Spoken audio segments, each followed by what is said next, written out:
My name is Clara. I live in a small town by the sea. The waves are calm here. The wind is gentle. People know each other, and life moves slowly. I have lived here all my life. I live alone now. My husband, James, passed away 2 years ago. He was the love of my life. We were married for 35 years. We had one son, Daniel.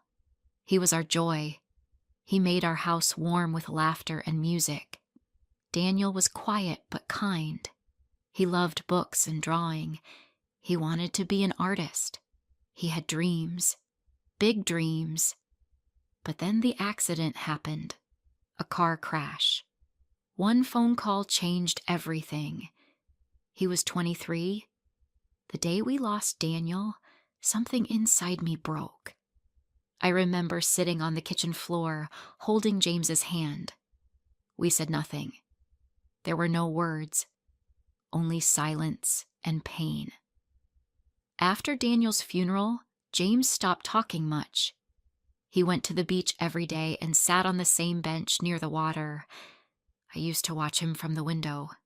He never said where he went, but I knew.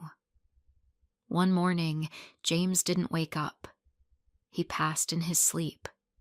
The doctor said it was his heart, but I think it was his grief.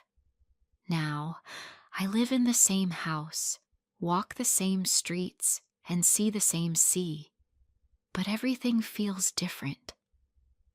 Every morning, I go to the bench where James used to sit. It's near the edge of the cliff, just close enough to hear the waves, but far enough to feel safe. I bring a book with me, but I don't read. I just sit. Sometimes I close my eyes and imagine Daniel and James sitting beside me. I see Daniel laughing. I hear James telling him stories about the stars. It feels real for a moment. Then it fades. People in town are kind. They say hello. They ask how I am. I always smile and say, I'm doing okay. But inside, I am still holding all the sadness. I don't want to show it. I don't want to make others feel sad too. One afternoon, as I sat on the bench, I noticed someone new, a young woman with a little girl. They were sitting on the grass, not far from me. The girl had curly hair and a bright red sweater. The woman looked tired. The next day, they came again. The girl ran near the edge, laughing and spinning. The woman followed slowly. She looked at the sea like she was searching for something. I watched them from my bench. I didn't say anything. Days passed. They kept coming. I began to smile at the little girl. She always waved. One day, she walked up to me and said, "Hi, my name is Lily. What's yours?" I smiled. "My name is Clara. Are you sad?" she asked suddenly. I was surprised. I looked into her big brown eyes. I said softly, "Sometimes." She nodded. "Me too. Mommy is sad a lot." Her mother walked over quickly. "Lily, don't bother the lady." "She's not bothering me," I said. The woman gave me a soft smile. "I'm sorry. She talks to everyone." I stood up and offered my hand. "I'm Clara." "Emma," she replied. "And this is Lily, my daughter." We shook hands. Her grip was light. After that day, we started talking more. Not long talks, just a few words. About the weather, about the sea, about Lily's drawings. Sometimes, Lily would sit beside me on the bench and tell me silly stories. She made me laugh. I hadn't laughed in a long time. One morning, Emma sat beside me while Lily ran on the grass. She looked tired. Her eyes were red. "Are you okay?" I asked. She nodded slowly. "I moved here 2 months ago. From the city. I needed to get away." "Just you and Lily?" She nodded again. "Her father left. He didn't want to be a parent." I looked at her gently. "That must be very hard." She didn't speak for a moment. Then she said, "Some days, I don't know if I can do this. I try to stay strong for her." I understood. That feeling of trying to stay strong, even when you feel broken inside. I didn't say much. I just said, "You're not alone." She looked at me, her eyes filled with tears. "Thank you." From that day on, we became friends. Not close at first, but slowly, something soft grew between us. I told her about James and Daniel. I didn't tell many people, but I told her. She listened quietly. She didn't say, "I'm sorry," too many times. She just listened. That meant more to me than she could know. One day, I brought an old sketchbook to the bench. It was Daniel's. He used to draw the sea, the sky, the birds. His drawings were full of feeling. Lily sat beside me. "Did you draw these?" "No," I said. "My son did." "They're pretty," she said. "Can I draw too?" I gave her a blank page and a pencil. She drew a big sun with a smile. Then she added a cat and a rainbow. Emma sat beside us and looked at the drawings. She loves to draw. It makes her feel calm. I nodded. Daniel was the same. The sea breeze blew gently. For the first time in a long time, I felt something change inside me. Not joy exactly, but something close to it. A tiny light. We started meeting at the bench every morning. Sometimes we brought sandwiches. Sometimes just stories. Lily always brought her smile. One rainy day, Emma brought a thermos of hot tea and 2 cups. We sat under our umbrellas and drank quietly. She said, "This bench, it feels like home now." I looked at her. "It was once my husband's favorite place. He came here every day." She smiled. "Maybe that's why it feels peaceful." I smiled back. "Maybe." Later that evening, I walked home and looked at the family photo on the wall. James was smiling. Daniel had his arm around my shoulders. We were all younger then. I touched the glass. "They would have liked Lily," I whispered. The days grew colder. The sea looked gray and the wind became sharp. But Emma, Lily, and I still met at the bench. We brought blankets and warm tea. Lily wore a red scarf and gloves that were too big for her. She still ran and laughed. Her energy filled the quiet air. One morning, Emma said, "You've helped me more than you know, Clara." I looked at her. "How?" "You listen. You don't judge. And when I talk to you, I feel safe." Her words warmed me. I didn't know I had helped. I just shared the bench, the stories, the silence. We were 2 women with pain in our hearts. But something gentle had grown between us.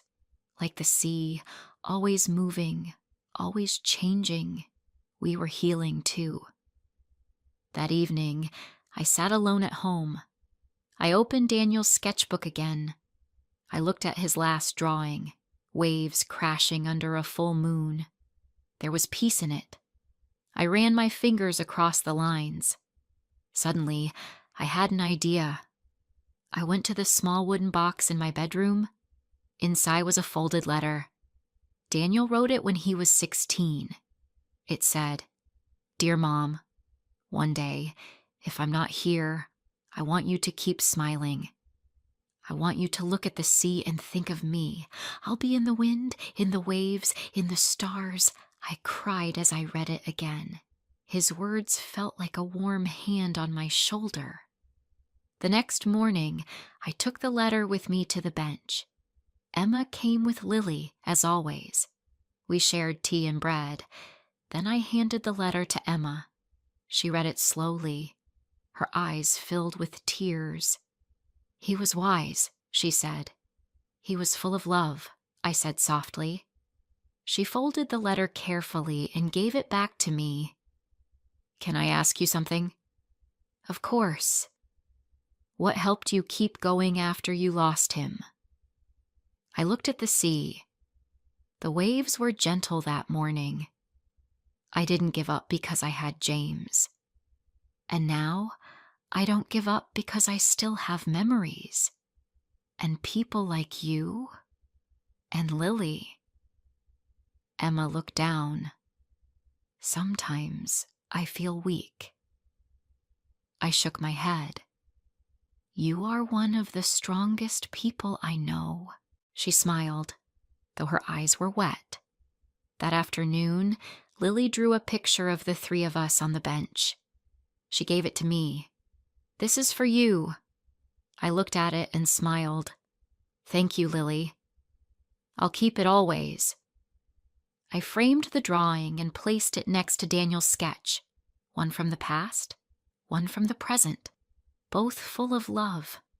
Weeks passed. One day, Emma didn't come, then another day, and another. I worried. I walked past the house I knew she rented. I knocked gently. No one answered. On the 5th day, I saw her sitting alone on the bench. She looked pale. Her hair was messy. Lily wasn't with her. I sat beside her. Where's Lily? She's with my sister for a few days, she said. I needed time. I stayed quiet. Emma spoke slowly. Last night, Lily asked me, why don't I have a daddy? And I didn't know how to answer. I looked at her. Her eyes were tired. She's growing. She's asking more. I feel like I've failed her. I touched her hand. You haven't failed. You're doing your best. She shook her head. Sometimes I wish I could run away. Disappear. I held her hand tighter. I've had those thoughts too, after Daniel. I didn't want to wake up some mornings, but I did. And now, I'm glad I did. Because if I hadn't, I wouldn't have met you. Emma wiped her tears. Do you really mean that? I do. She took a deep breath. The wind was soft that day. I think I need help, she whispered. That's okay, I said. Asking for help is brave. She nodded. The next day, Emma called a counselor in town. She started going once a week. She told me it felt strange at first, but helpful, like opening a window after a long winter. Lily returned a few days later. She hugged me and said, I missed you. I missed you too, I said. That day, we made sandwiches and sat by the bench. Lily picked wildflowers and gave us each one. Emma smiled more now. She still had hard days, but she was stronger. I could see it. One morning, I told her something I hadn't told anyone. I used to think I had no purpose after James and Daniel died. I thought my story had ended. Emma looked at me gently. But then you came, and Lily, and now I see. Maybe there are more chapters. Maybe we don't stop living just because we lose someone. Maybe we live for them. Emma reached over and held my hand. You gave me hope when I didn't have any, she said. You gave me the same, I replied. Spring came. The sea turned bright again. Flowers grew near the cliff. One day, Emma said, I want to go back to school. Study something new. That sounds wonderful. I want to work with children. Maybe help other single moms. You'd be amazing at that, I said, and she was. She applied for a course and got accepted. She cried when the letter came. We celebrated with tea and cake on the bench. Lily made a card that said, Mommy is going to be a helper now. I laughed when I saw it. She's your biggest fan. Emma nodded. She's the reason I keep trying. As the weeks passed, our friendship became like family. Emma would bring groceries for me. I would babysit Lily. We had dinner together once a week. Sometimes we didn't talk much. We just sat and watched the sea. That was enough. One evening, Emma said, "You've become like a second mother to me." I looked at her with tears in my eyes. "And you've become like a daughter." We hugged. That night, I looked at the stars and whispered, "Thank you, Daniel. Thank you for sending them to me." It's been a year since we met. Emma is now working at a daycare. She smiles more.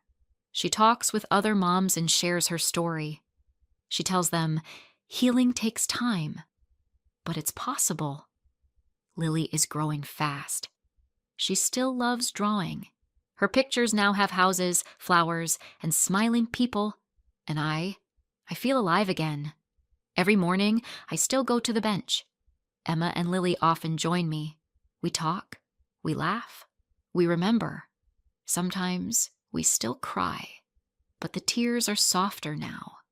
The bench by the sea became more than just wood and paint.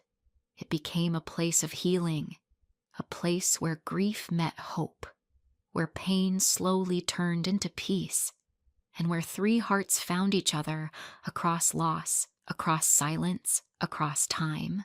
Because love never truly leaves. It changes shape. It finds new ways to live. Thank you for listening to this story. If you are feeling lost or hurting, please know this: you are not alone.